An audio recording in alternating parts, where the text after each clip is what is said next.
Hai, Assalamualaikum warahmatullahi wabarakatuh. Perkenalkan, nama saya Syahruni Octavia dengan NIM 210302501062 Prodi Pendidikan Kepelatihan Olahraga Fakultas Ilmu Keolahragaan Universitas Negeri Makassar. Di sini saya beserta dengan anggota kelompok saya akan memaparkan materi tentang teori humanistik menurut Arthur Combs. Tahu nggak sih teori humanistik itu apa? Dan menurut Arthur Combs, teori humanistik itu apa? Berikut penjelasannya. Kita mulai. Teori humanistik atau biasa disebut dengan teori belajar humanistik adalah satu dari beberapa teori yang dipergunakan oleh guru maupun tenaga pengajar lainnya, yang bertujuan menghasilkan sesuatu yang baik bagi kemanusiaan agar mencapai aktualisasi diri dan mampu mengenali diri sendiri. Menurut Arthur Combs, belajar bukan hanya mengenai tentang menghafal ataupun mempelajari materi, namun lebih dari itu.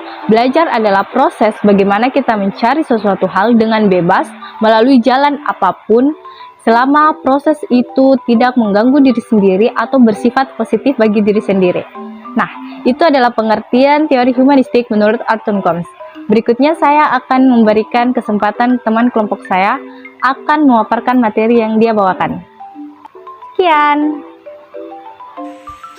Baik, saya akan melanjutkan materi yaitu B. Karakteristik teori humanistik. Adapun yang pertama yaitu kesadaran dan menerima terhadap diri sendiri atau mencintai diri sendiri akan hal apapun dan berusaha untuk melakukan hal yang disenangi. Yang kedua yaitu keterbukaan dan spontanitas. Yang ketiga, kemampuan untuk menikmati pekerjaan dan memandang bahwa pekerjaan merupakan suatu misi yang harus dipenuhi. Yang keempat yaitu kemampuan untuk mengembangkan persahabatan yang erat tanpa bergantung terlalu banyak pada orang lain, atau tidak menutup diri terhadap lingkungan sosial dan mudah berbaur. Yang kelima, mempunyai selera humor yang bagus, atau ketika sedang mengobrol dengan orang lain, cobalah bercanda dengan mereka dengan membahas hal-hal yang menarik dan tidak menyinggung perasaan orang lain. Dan yang keenam yaitu kecenderungan untuk meraih pengalaman puncak yang memuaskan secara natural maupun emosional.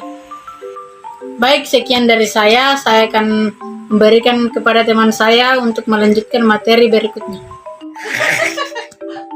Saya akan melanjutkan materi yang ketiga, yaitu pada bagian C, yaitu langkah-langkah pembelajaran humanistik terbagi menjadi 7, yaitu 1.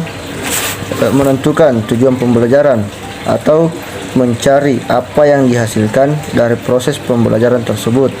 Yang kedua yaitu merumuskan materi yang akan dipelajari sesuai dengan tujuan awal. Hal ini berfungsi agar materi yang diberikan tidak meluas dan menjadi efektif.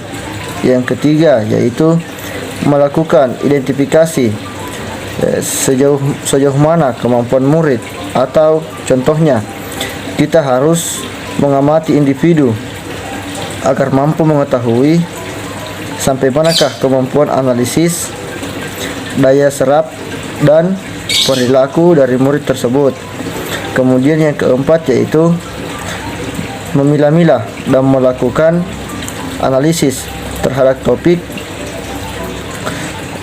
pada materi tersebut.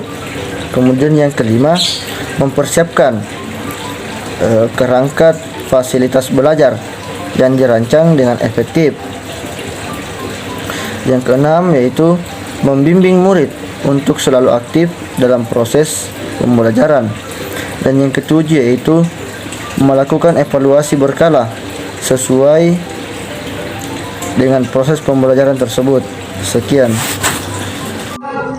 Bagian D. Tujuan pendidikan humanistik. 1. Menerima kebutuhan dan tujuan siswa serta menciptakan pengalaman dan program untuk perkembangan keunikan potensi siswa.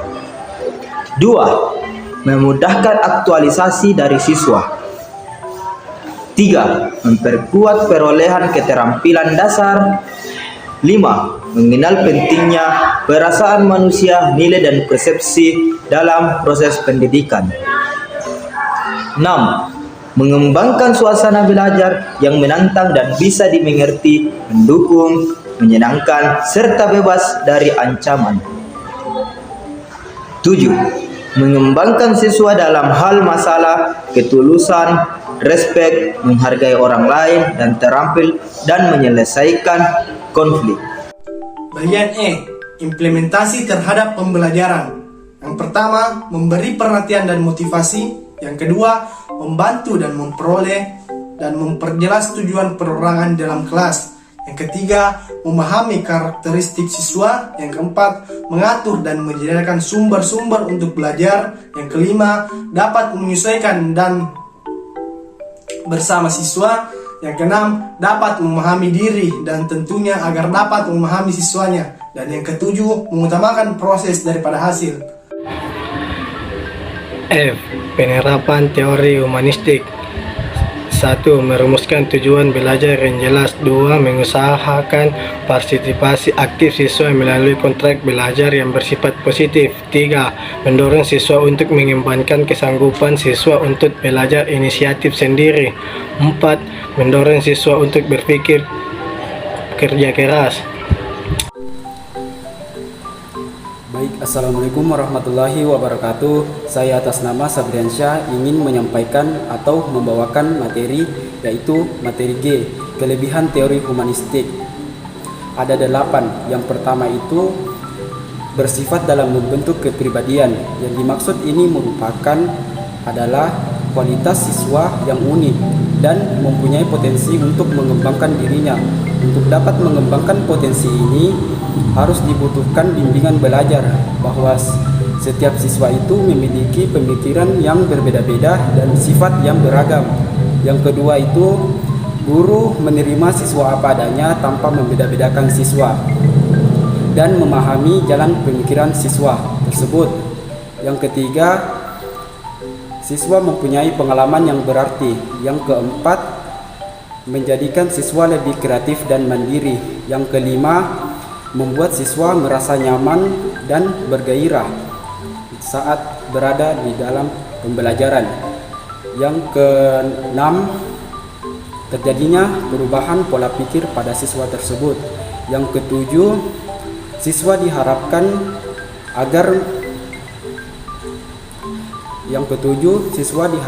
agar menjadi manusia yang bebas, dalam artian bebas dalam hal yang positif. Yang kedelapan, siswa dituntun untuk berusaha agar lambat laun mampu mencapai aktualisasi diri dengan sebaik-baiknya. Demikian materi yang saya bawakan. Assalamualaikum warahmatullahi wabarakatuh. Kekurangan teori humanistik. 1. Bersifat individual. 2. Proses belajar tidak akan berhasil jika tidak ada motivasi dan lingkungan yang mendukung. 3. Terlalu memberi kebebasan pada siswa. 4. Siswa yang tidak mau mengetahui potensi dirinya akan ketinggalan dalam proses belajar. 5. Sulit diterapkan dalam konteks yang lebih praktis. 6. Siswa kesulitan mengenal diri dan potensi yang ada pada dirinya. 7. Siswa tidak aktif dan malas belajar akan merugikan diri sendiri dalam proses belajar. 8. Peran guru dalam proses pembentukan dan pendewasaan kepribadian siswa menjadi berkurang. 9. Keberhasilan proses belajar lebih banyak ditentukan oleh siswa itu sendiri.